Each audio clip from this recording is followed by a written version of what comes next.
அன்பான நேயர்களே, ஆண்டவர் இயேசு கிறிஸ்துவின் நாமத்தில் விஸ்வவாணி நற்செய்தி பணியக்கம் வழங்கும் சிகரம் தொடு புறாக்கள் நிகழ்ச்சிக்கு உங்களை அன்புடன் வரவேற்கிறோம். இந்த நிகழ்ச்சி பெண்களாகிய நாம் சிகரங்களை தொட உதவும் என நம்புகிறோம். வாங்க நிகழ்ச்சிக்குள்ள போகலாம்.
இன்றைய வேதம் அறிவோம் நிகழ்ச்சியில் பெத்தேலை பற்றி நாம் பார்க்கலாம்.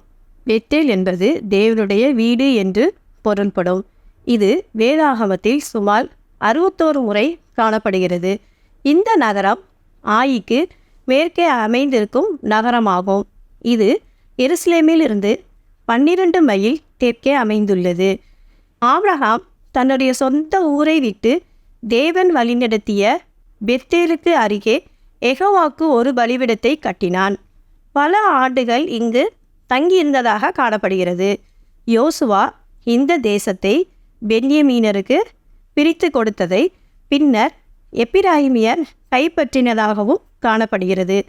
கிபி 4ஆம் நூற்றாண்டில் இதை ஒரு சிறிய கிராமமாக விவரிக்கின்றனர். பெரும்பாலான அறிஞர்கள் பெத்தேல் நவீன கால கிராமமான பெய்டின் என்று அடையாளம் காட்டுகின்றனர். பல நாடுகளில், குறிப்பாக அமெரிக்காவில் இந்த பெத்தேல் என்ற பெயர் பல்வேறு இடங்களில் வழங்கப்படுகிறது.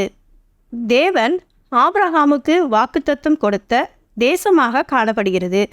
ஆதியாகமம் 28ஆம் அதிகாரம் 12ஆம் வசனத்தில் கர்த்தர் யாக்கோபுக்கு தரிசனமான இடமாக குறிக்கப்பட்டு இருக்கிறது.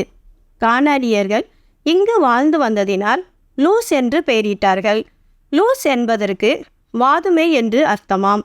மோசே உண்டு பண்ணின குத்து விளக்குகளில் வாதுமை கொட்டைக்கு ஒப்பான 3 மொக்குகள் காணப்பட வேண்டும் என்று யாத்ராகமம் 25ஆம் அதிகாரம் 33ஆம் வசனத்தில் காண்கிறோம்.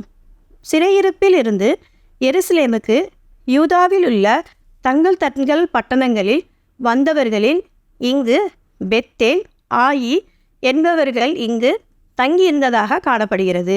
பெத்தேல் யாக்கோபுக்கு அநேக காரியங்களை கற்றுக் கொடுத்ததாக பார்க்கலாம்.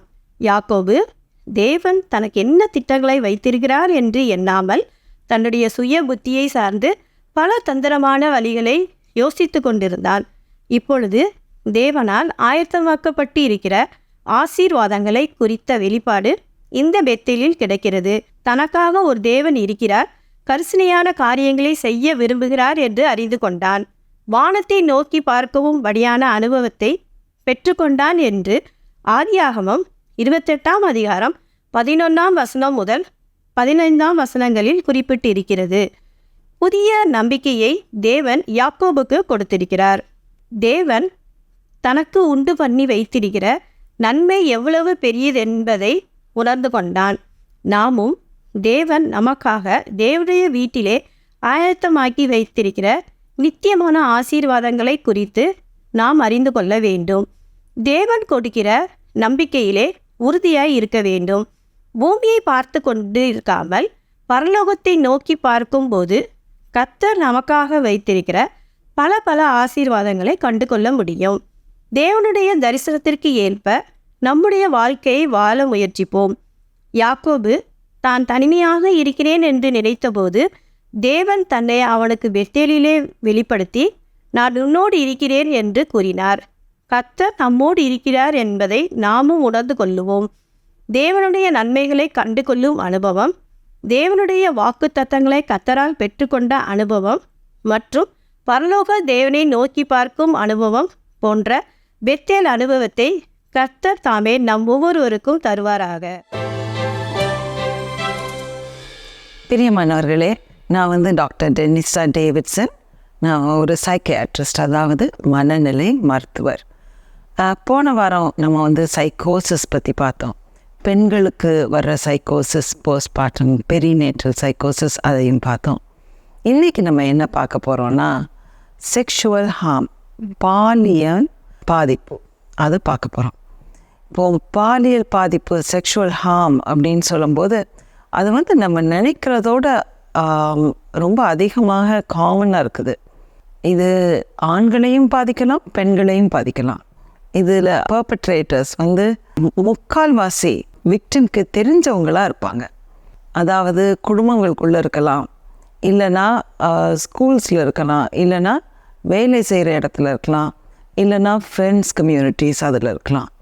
அதனால் ஸ்ட்ரேஞ்சர்ஸோட தெரிஞ்சவங்க தான் அதிகமாக இது பர்பட்ரேட் பண்ணுறது.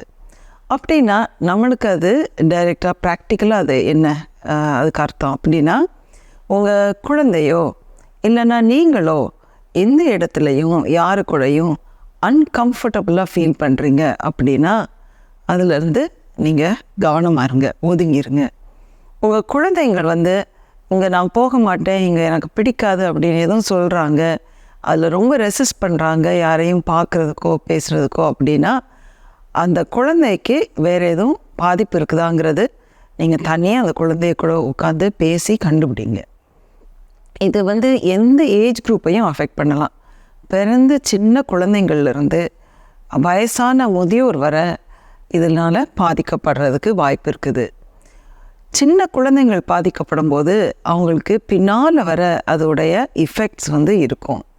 ஏன்னா அவங்க உடம்பு, மனது எல்லாமே ரொம்ப அதிகமாக அஃபெக்ட் ஆகும். அதிகமாக இதில் இப்படி அஃபெக்ட் ஆனவங்க பேசுகிறதுக்கு பயப்படுவாங்க, யாருக்கும் சொல்கிறதுக்கு பயப்படுவாங்க. ஏன்னா அது ஒரு கில்ட், ஷேம், இந்த மாதிரி ஃபீலிங்ஸ் எல்லாம் இருக்கும். சொன்னால் யாரும் நம்மளை தான் ப்ளேம் பண்ணுவாங்களோ, இது என்னுடைய பிரச்சனையோ, என்னுடைய தப்போ, நான் தான் எதுவும் அது பண்ணலையோ அப்படின்னு பயத்தினாலேயும் சொல்லாமல் இருப்பாங்க. சிலவங்க கொஞ்சம் பெரிய வயசில் இருக்கும்போது அவங்களுக்கு இந்த மாதிரி பாதிப்பு ஆகிருக்குதுன்னா அவங்க நினைக்கலாம், நான் அதை நிப்பாட்டலை, நான் பண்ணாதேன்னு சொல்லலை, அதனால தான் எனக்கு இப்படி வந்தது, அதனால இது ஏன் தப்பு அப்படின்னு நினைப்பாங்க. ஆனால் உங்கள் மனசில் ஒன்று நீங்கள் தெரியணும், என்னென்னா நமக்கு இந்த மாதிரி பிரச்சனைகள் வரும்போது நம்மளுடைய ரெஸ்பான்ஸ் ஃபைட், ஃப்ளைட், ஃப்ரீஸ். அந்த ஃபைட்டுங்கும் போது நம்ம கோபப்பட்டு சண்டை போட்டு வெளியே வந்துடலாம். ஃப்ளைட்னால் நம்ம ஓடி போய் தப்பிச்சிடலாம்.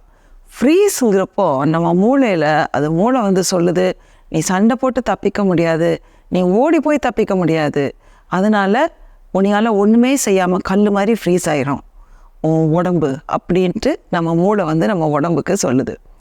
அந்த மாதிரி சமயத்தில் யாரும் அவங்கள தொடும்போது ஃப்ரீஸ் ரெஸ்பான்ஸ்குள்ளே அதிகமாக மக்கள் போயிடலாம். அப்படி போகும்போது அவங்களால அதை தடுக்க நிப்பாட்டுறதுக்கு முடியாது. இதை நீங்கள் தெரிஞ்சுக்கிட்டிங்கன்னா நீங்கள் வந்து அந்த கில்ட் வந்து நீங்கள் ஃபீல் பண்ணாமல் இருக்கலாம். அதனால தான் இதை உங்களுக்கு இப்போ சொல்கிறேன். இப்போது இந்த மாதிரி பாதிக்கப்பட்டவங்க உங்கள் குடும்பத்தில் இருக்கிறாங்க, உங்கள்கிட்ட வந்து யாரும் சொல்கிறாங்க அப்படின்னா அவங்கள வந்து நீங்கள் வேலிடேட் பண்ணுங்கள். அவங்கள சொல்கிறத முதல்ல நீங்கள் வந்து அதுக்கு ஒரு முக்கியத்துவம் கொடுங்க. அது நடந்துட்டா அப்படின்னு அவங்கள ப்ளேம் பண்ணாதீங்க. கேளுங்க, அவங்க விசாரிங்க, அவங்க நல்லா இருக்கிறாங்களான்னு பாருங்கள், அவங்களுக்கு எதுவும் தேவைகள் இருக்கான்னு பாருங்கள், அவங்களுக்கு என்ன சப்போர்ட் வேணுங்கிறத பாருங்கள். இப்படி நம்ம வந்து இந்த மாதிரி செக்ஷுவல் அபியூஸ் விக்டிம்ஸ்க்கு நம்ம சப்போர்ட் பண்ணோன்னா அது அவங்களுக்கு பெரிய நன்மை கொடுக்கும். இது நம்மளுடைய வாழ்க்கையை ரொம்பவே அதிகமாக பாதிக்கும். தூக்கத்தில் பிரச்சனை வரலாம், நம்மளுடைய யோசனையில் பிரச்சனை வரலாம், மெமரியில் பிரச்சனை வரலாம், நைட்மேர்ஸ் வரலாம். அதிகமாக திடீர்னு நம்ம மனசில் அந்த பிக்சர்ஸ் வரலாம், ஃப்ளாஷ்பேக் மாதிரி. இந்த மாதிரி அதிகமாக அதை நம்ம பாதிக்கலாம். இதுக்கும் ட்ரீட்மெண்ட் இருக்குது. EMDR தெரப்பின்னு ஒன்று இருக்குது. அந்த மாதிரி சில புதுமையான தெரப்பிஸ் இருக்குது. அது நம்ம மூளையை வந்து இதை ப்ராசஸ் பண்ணி அதை அப்படியே பின்னால் விட்டுட்டு முன்னால் போகிறதுக்கு பயன்படும். ஜெபம் பண்ணுவோமா? அன்புள்ள ஆண்டவரே, இதை கேட்கிற ஒவ்வொருவரையும் உடைய கரங்களில் தருகிறேன் சுவாமி. இந்த மாதிரி செக்ஷுவல் ஹார்ம் விக்டிம்ஸாக யார் இருந்தாலும் கர்த்தாவே, அவர்களை நீர் தொட்டு ஆதரவுபடுத்தி கர்த்தாவே, நீர் அவர்களை காண்கிற தேவன் என்று அவர்களுக்கு சொல்லி, நீர் அவர்களை குணப்படுத்தும் தேவன் என்று சொல்லி, பூர்வையாக மாற்றும் தேவன் என்று சொல்லி கர்த்தாவே, அவர்களை திரும்பமாக பூரணப்படுத்தி அவர்களை ஹீல் பண்ணி கர்த்தாவே, இந்த நிமிஷத்தில் உங்களுடைய பரிசுத்த ஆவியானவரால் அவர்களை நீர் ஃபில் பண்ணி கர்த்தாவே, அவர்களுக்கு நீர் இறங்கும். உங்களுடைய அன்பை காட்டும், இதிலிருந்து வெளியே வர ஒரு பாதையை காட்டும் கர்த்தாவே, ஒரு ஃப்யூச்சரை அவர்களுக்கு கொடும். உங்களுடைய நாமத்தை உங்களிடம் கேட்கிறோம், ஜெபம் கேளும் ஜீவனுள்ள பிதாவே, ஆமென். இயேசு கிறிஸ்துவின் இனிய நாமத்திலே உங்கள் யாவருக்கும் என் நல்வாழ்த்துக்களை கூறிக்கொள்கிறேன். இந்த சிகரம் தொடும் புறாக்கள் என்ற நிகழ்ச்சியிலே ஒவ்வொரு வாரமும் நாம் வேதத்திலிருந்து அநேக பெண்களுடைய குணாதிசயங்களை குறித்து நாம் கற்று வருகிறோம். இந்த நாளிலும் ஏவாளை குறித்து ஒரு சில குறிப்புகளை நாம் தியானிக்க இருக்கிறோம். ஏவாளை பற்றி முதலாவது ஏற்ற துணை, ரெண்டாவது ஏமாந்த துணை, மூன்றாவதாக ஏற்றுக்கொள்ளப்பட்ட துணை என்று 3 தலைப்புகளின் கீழே நாம் சிந்திக்க இருக்கிறோம். தேவன் மனிதனை தனியாக படைத்தார், ஆதாமை உருவாக்கினார். ஆதாமுக்காக ஒரு அழகான ஏதேன் தோட்டத்தை உண்டாக்கினார். அவன் புசிப்பதற்கும் அவன் மகிழ்வதற்கும் எல்லா விதமான மரங்கள், செடிகள், கனிகள் எல்லாவற்றையும் ஆண்டவர் சிருஷ்டித்தார். அது மாத்திரமல்ல, எல்லா ஜீவ ஜந்துக்கள் எல்லாவற்றையும் ஆண்டவர் உண்டாக்கி அவனை மிகவும் சந்தோஷமான ஒரு வாழ்க்கையை அவனுக்கு அமைத்து கொடுத்தார். ஏதேன் தோட்டத்தை சுற்றி பார்க்கும் பொழுது 4 ஆறுகள் ஓடினது என்று சொல்லி நாம் வேதத்திலே வாசிக்கிறோம். ஆதியாகமம் 2ஆம் அதிகாரம் 15ஆம் வசனத்திலே வாசிக்கிறோம். தேவனாகிய கர்த்தர் மனுஷனை ஏதேன் தோட்டத்திலே கொண்டு வந்து அதை பண்படுத்தவும் காக்கவும் வைத்தார் என்று சொல்லி நாம் வாசிக்கிறோம். ஆம் அருமையானவர்களே, ஒரு மனிதனுக்கு கொடுக்கப்படுகிற ஒரு பெரிய பொறுப்பு, ஒரு பொறுப்புள்ள மனிதனாக ஆதாமுக்கு எல்லா சூழல்களையும் உருவாக்கி தேவன் படைத்தார். ஆனால் அதை பார்க்கும் பொழுது தேவன் சொல்லுகிறார், 18ஆம் வசனத்திலே நாம் வாசிக்கிறோம், தேவனாகிய கர்த்தர் மனுஷன் தனிமையாக இருப்பது நல்லதல்ல, ஏற்ற துணையை அவனுக்கு உண்டாக்குவேன் என்றார் என்று சொல்லி. ஆகவே மனிதனை பார்த்தார், அவன் தனியாக இருக்கிறான். பறவைகள் எல்லாம் ஜோடி ஜோடியாக அலைகிறதை பார்க்கிறார். ஆனால் இந்த மனிதனுக்கோ ஏற்ற துணை இன்னும் காணப்படவில்லை. அவன் கையிலே தேவன் கொடுத்த பொறுப்பு ஒரு பெரிய பொறுப்பு, ஒரு பெரிய தோட்டம், அதை காக்க வேண்டும், அதை பண்படுத்த வேண்டும் என்று சொன்னால் அதிலே நிறைய வேலைகள் இருக்கிறது, அந்த வேலைகளை எல்லாம் அவனால் தனியாக செய்ய முடியாது என்று சொல்லி அவனுக்கு ஒரு ஏற்ற துணையை தேவன் உருவாக்குகிறார் என்பதை நாம் பார்க்கிறோம். அப்படித்தான் ஏவாளை ஏற்ற துணையாக ஆண்டவர் சிருஷ்டித்தார். ஆமர்மையானவர்களே, ஒரு திருமண காரியம் என்று சொல்லி நம்முடைய குடும்பத்தில் நாம் பார்க்கும் பொழுது, ஒருவேளை பெண் பிள்ளைகள் வைத்திருப்பவர்கள் வரன் தேடும் பொழுது முதலாவது பார்ப்பார்கள், வீடு இருக்கிறதா, சொத்து இருக்கிறதா, வேலை பார்க்கிறானா, ஒரு பொறுப்புள்ள பையனா என்று சொல்லி அதையெல்லாம் விசாரித்து தன்னுடைய பெண்ணை கொடுப்பது வழக்கம்.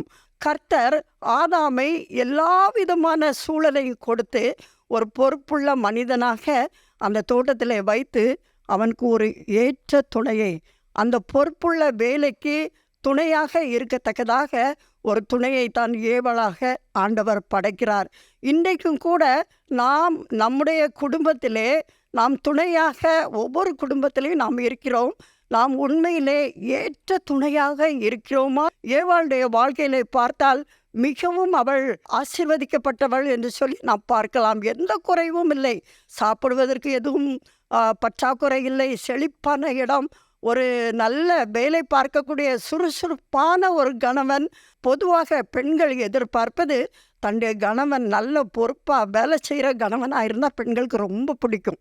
அப்படித்தான் ஏவாளுக்கு அமைக்கப்பட்டது. எல்லா விதமான சூழலும் இருந்தது. அது மாத்திரமல்ல, தேவ பிரசன்னம் அவர்களோடு கூட இருந்தது. அதில் மிகவும் சந்தோஷமான ஒரு குடும்ப வாழ்க்கை அவள் வாழ்ந்து கொண்டிருந்த ஒரு ஏற்ற துணை. அப்படிப்பட்ட துணைக்கு அங்கே ஒரு இடையூறு வருகிறது.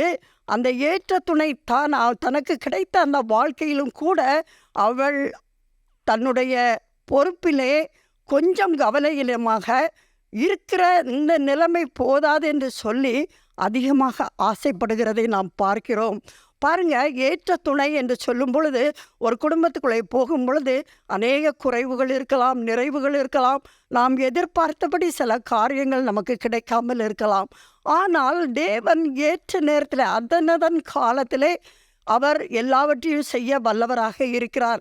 நமக்கு கிடைத்த அமைப்பிலே முதலாவதாக நாம் சந்தோஷமாக மன ரம்மியமாக இருக்க கற்றுக்கொள்ள வேண்டும். இன்றைக்கு அநேக பிள்ளைகள் என்ன செய்வார்கள் என்று சொன்னால், தங்களுடைய வாழ்க்கையை எதிர்நோக்கும் பொழுதே பெரிய கனவு காண்பாங்க. ஆனால் அங்கே போகும் பொழுது அப்படிப்பட்ட சூழல் இல்லை என்று சொன்னால் அவருடைய வாழ்க்கையிலே பிரச்சனை வருகிறது. அநேகர் தங்களுடைய குடும்ப வாழ்க்கையை இழந்து போகிறாங்க. அப்படிப்பட்ட குடும்பங்கள் எத்தனையோ இருக்கிறது. அநேக ஆசையான காரியங்கள் தங்களுடைய வாழ்க்கையிலே அது ஒரு பெரிய போராட்டமாக வந்து முடிகிறதை நாம் பார்க்கிறோம். ஆனால் நமக்கு கிடைத்த இருக்கிற அந்த நிலைமையிலே நாம் மனரம்மியமாக கர்த்தருக்குள் நம்முடைய துணையோடு இணைந்து ஏற்ற துணையாக 100% நாம் மனப்பூர்வமாக ஏற்றுக்கொண்டு நாம் வாழும் பொழுது நம்முடைய குடும்பம் எந்த சூழ்நிலையில் இருந்தாலும் அதிலே நாம் மனரம்மியமாக சந்தோஷமாக நாம் இருக்க முடியும். என்னுடைய வாழ்க்கையிலே கூட இப்படிப்பட்ட அனுபவம் வந்ததுண்டு. நான் திருமணம் முடித்து நாங்கள் மிஷினரிகளாக கடந்து சென்றோம். நாங்கள் ஜம்மு காஷ்மீரிலே ஒரு கிராமத்திலே நாங்கள் இருந்தோம். ஜூலை மாதம் எங்களுடைய திருமணம் நடந்தது. ஆகஸ்ட்லே நாங்கள் கடந்து சென்றோம். நவம்பர் மாதத்திலே எங்களுடைய வீட்டிலே ஒரு பயங்கரமான ஒரு நெருக்கமான சூழல். எங்களுடைய கையிலே பணங்களே இல்லை, எந்த பணமும் இல்லை, சாப்பிடுவதற்கு ஆகாரம் கிடையாது, எதுவுமே கிடையாது. ஆனால் அந்த சூழலிலே கர்த்தர் மன ரம்மியத்தை கொடுத்தார், நிறைவாய் கொடுத்தார் என்று சொல்லி நான் சொல்ல முடியும். நாங்கள் சுமார் ஒரு 14 நாட்கள் எங்களுடைய வாழ்க்கையிலே எதுவும் இல்லாமல் இருந்தோம். என் தேவன் என்னை கைவிடவில்லை. கர்த்தர் எங்களை அருமையாக நடத்தினார். அந்த நாட்களில் இருந்த சந்தோஷம் ஒரு விசேஷமான சந்தோஷம் என்று நான் சொல்ல முடியும்.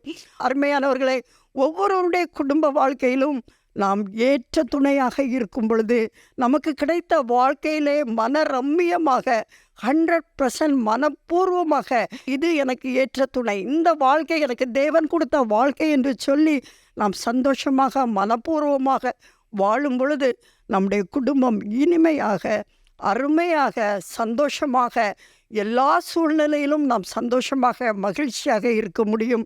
நீங்கள் பண ஆசை இல்லாதவர்களாய் நடந்து உங்களுக்கு இருக்கிறவைகள் போதும் என்று எண்ணுங்கள். அவர் உங்களை விட்டு விலகுவதும் இல்லை, கைவிடுவதும் இல்லை. போதும் என்கிற மனதுடனே கூடிய தேவ பக்தியே மிகுந்த ஆதாயம் என்று சொல்லி 1 தீமோத்தேயு 6:6 வாசிக்கிறோம். போதும் என்கிற மனது நமக்கு இருக்கும் பொழுது நம்முடைய வாழ்க்கையிலே ஒரு பெரிய ஆசீர்வாதத்தை நாம் பார்க்க முடியும்.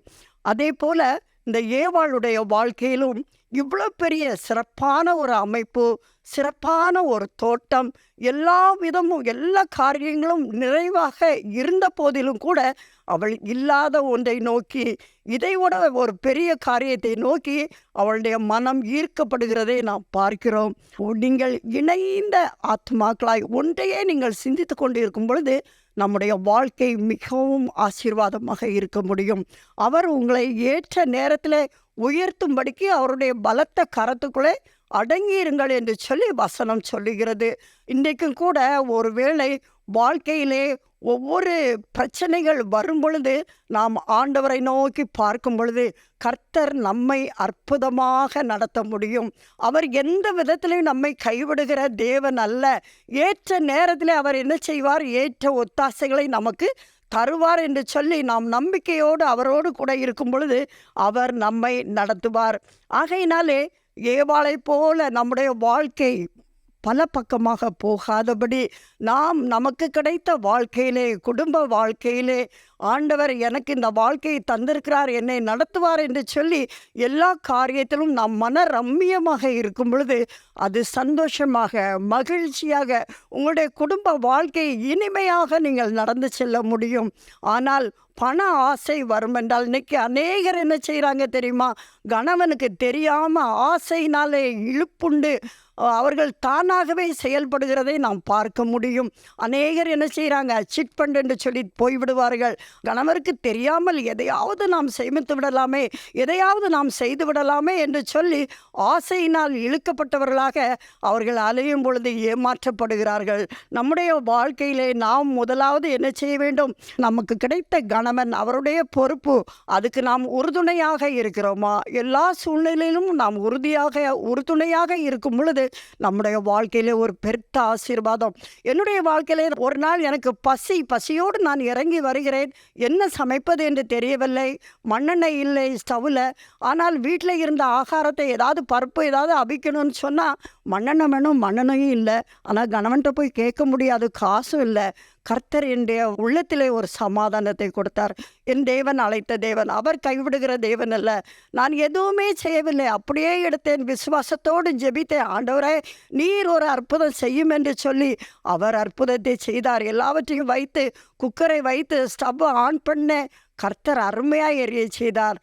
நம்முடைய கணவருடைய சூழ்நிலையை நாம் அறிந்து அதற்கு ஏற்றாற்போல் நம்மை அர்ப்பணித்து வாழ்வோமானால் நம்முடைய குடும்ப வாழ்க்கை இனிமையாக இருக்கும் என்பதில் எந்த விதமான சந்தேகமும் இல்லை.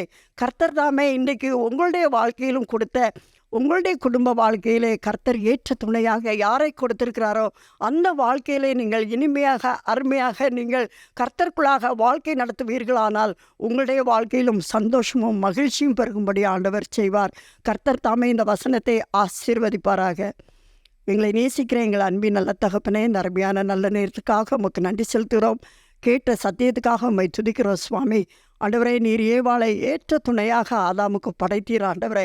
அதுபோல் இந்த நாளிலும் கர்த்தாவே எங்களையும் நீர் ஒரு ஏற்ற துணையாக ஒவ்வொரு குடும்பத்தில் வைத்திருக்கிறீர். நாங்கள் எங்களுடைய பொறுப்பை உணர்ந்தவர்களாக செயல்பட எங்களுக்கு கிருபை தர வேண்டுமாறு ஜெபிக்கிறோம். இதை பார்த்து கொண்டு கேட்டுக்கொண்டு இருந்த ஒவ்வொரு பிள்ளைகளையும் நீர் ஆசீர்வதிக்க வேண்டுமாறு ஜெபிக்கிறோம். இயேசுவின் நாமத்தில் ஜெபிக்கிறோம் நல்ல பிதாவே, ஆமேன். விஸ்வவாணி என்பது இந்தியாவில் அறியப்படாத இடங்களில் நற்செய்தியை அறிவித்து தாழ்ந்து கிடக்கும் சமுதாய மக்கள் சமுதாயத்தில் உயர்ந்த நிலையை அடைவதற்கான அனைத்து கட்டமைப்புகளையும் ஏற்படுத்தி தரும் ஓர் மக்கள் இயக்கம்.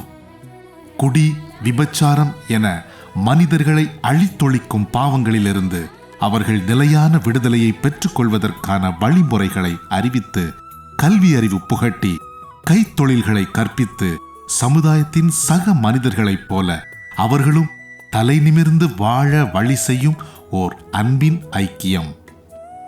ஒரு கிராமத்தை பொறுப்படுத்து மாதந்தோறும் 4000 ரூபாய் அன்பின் ஈகையாக கொடுப்பதின் மூலம் ஓர் சமுதாயம் நம் கண்முன்னே மலர்வதை நீங்கள் பார்க்க முடியும்.